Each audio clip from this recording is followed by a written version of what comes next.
Davantage cette action?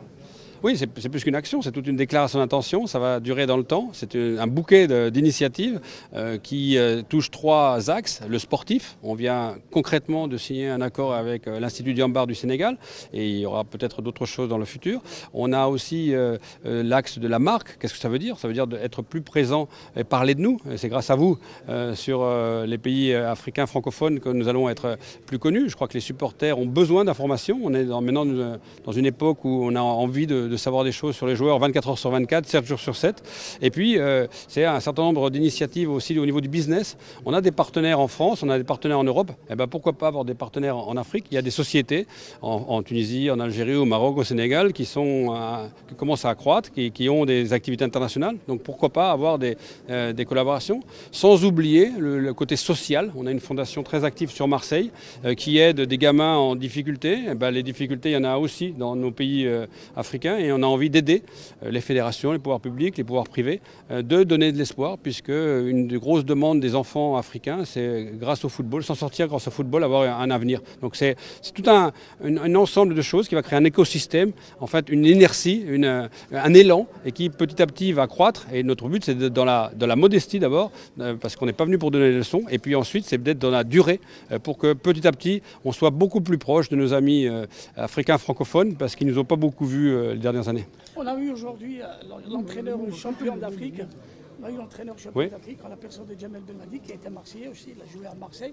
Est-ce que vous pouvez nous parler un petit peu de sa présence et aussi d'un éventuel joueur qu'on apprend par la toile? On dit que Youssef Blaili par exemple pourrait rejoindre l'OM. Alors moi je ne m'occupe pas du recrutement donc je ne pourrais pas vous donner les renseignements. Moi je crois que Jamel qui soit venu c'est un immense honneur. Je crois que d'abord c'est un ex-joueur de l'OM, il a gagné la CAN. Donc de l'avoir aujourd'hui comme invité spécial de cette journée OM Africa, je crois que c'est le plus beau des symboles.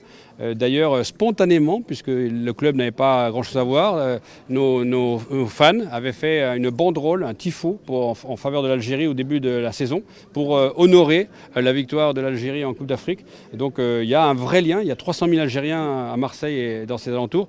Donc il y a un vrai lien avec l'Algérie, donc ça fait plaisir. Un Algérien dans cette équipe, ces supporters-là. Pourquoi bah oui, mais pourquoi pas. Mais ça, c'est mes amis du recrutement qui vous le diront. En tout cas, il y a du talent. Donc je ne doute pas qu'un jour ou l'autre, il y aura certainement un joueur algérien dans l'équipe et ça me ferait personnellement plaisir. Merci beaucoup. Quels sont vos principaux concurrents sur ce marché donc, du football francophone en Afrique? Alors, bizarrement, moi j'ai travaillé au Barça, j'ai travaillé à la Roma, il n'y avait pas beaucoup de clubs qui se sont intéressés à l'Afrique. Le Paris Saint-Germain a fait de gros efforts, les clubs italiens aussi, la Juventus avait notamment ouvert des écoles. Par contre, d'autres clubs de certaines ligues comme le football allemand, le football anglais, le football espagnol ont moins été vivants. Donc oui, il y a les équipes françaises, il y a une certaine logique. Et puis l'Italie, comme je le dis, avait marqué des points et je m'étais retrouvé aussi quand j'étais au Barça dans des pays où je ne les attendais pas. Par exemple, en Indonésie, je ne m'attendais pas à voir l'Inter de Milan. Et donc, il y a des concurrents, mais bon, on fait notre chemin, on sait ce qu'on veut faire et on ne regarde pas ce que font les autres, on avance. D'accord, parce que peut-être que s'ils y sont pas, c'est aussi parce qu'ils se disent qu'il y a moins de potentiel, mais je suppose que vous avez étudié ça et que vous avez trouvé, vous, un vrai potentiel même commercial en Afrique? Dans la vie, c'est à vous-même de définir votre voie. C'est pas parce que le voisin va en vacances en Italie que vous allez aller en vacances en Italie. Si vous pouvez préférer aller en montagne, dans les Alpes de Haute-Provence, vous allez là-bas. Donc nous, on fait notre chemin, on dit quel est l'OM, quelle est la réalité. Il y a une réalité africaine. Déjà, rien que vous promenant dans la ville de Marseille, il y a une réalité africaine. Il y a des amis africains qui y habitent, qui ont transité, qui ont passé du temps. Donc pour nous, il était logique de donner la priorité à l'Afrique. Et puis, en faisant acte d'humilité aussi, je veux dire, dans d'autres pays, on n'est peut-être pas très présent. Donc commençons par là où on est aimé, par là où on est présent. Et puis, des pays qui sont proches. Moi, l'autre jour, j'ai pris un avion pour aller en Algérie. Il y en avait 3 autres qui sortaient au même moment. Donc il y a une vraie relation. Et un vrai potentiel, d'une manière générale. Il y a un vrai potentiel, c'est des pays qui croissent. On a toujours tendance à penser que l'économie dans ces pays...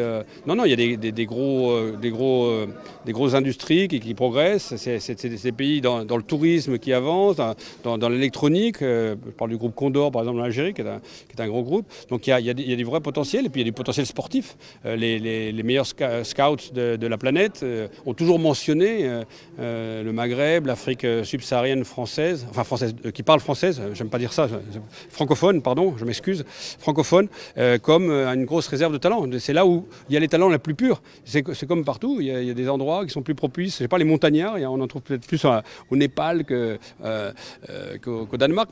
C'est pareil, là, il y a un gros talent. Moi, j'ai fait des actions de scouting il y a une dizaine d'années avec le président du Barça, Sandro Rosell, en Afrique subsaharienne. Et il y avait vraiment un niveau dans n'importe quel village qui m'épatait. Et c'est pas que du physique, c'est des joueurs physiques. C'est pas forcément vrai. C'est des fois des joueurs à la brésilienne. Ils ont un toucher de balle, et en plus sur des terrains qui sont pas faciles. Ils n'ont pas forcément l'équipement qu'il faut. Juste, il y a une vraie idée de post-formation donc dans ce projet OM Africa. Oui, il y a un côté sportif qui est important et Diambar est un échelon important. On va voir, on va d'abord, comme d'habitude, on va d'abord consolider. Nous, notre truc, c'est pas d'annoncer des choses trop loin. On consolide, une fois qu'on a consolidé, on avance. Mais c'est l'idée. Oui. Avec le TP Mazembe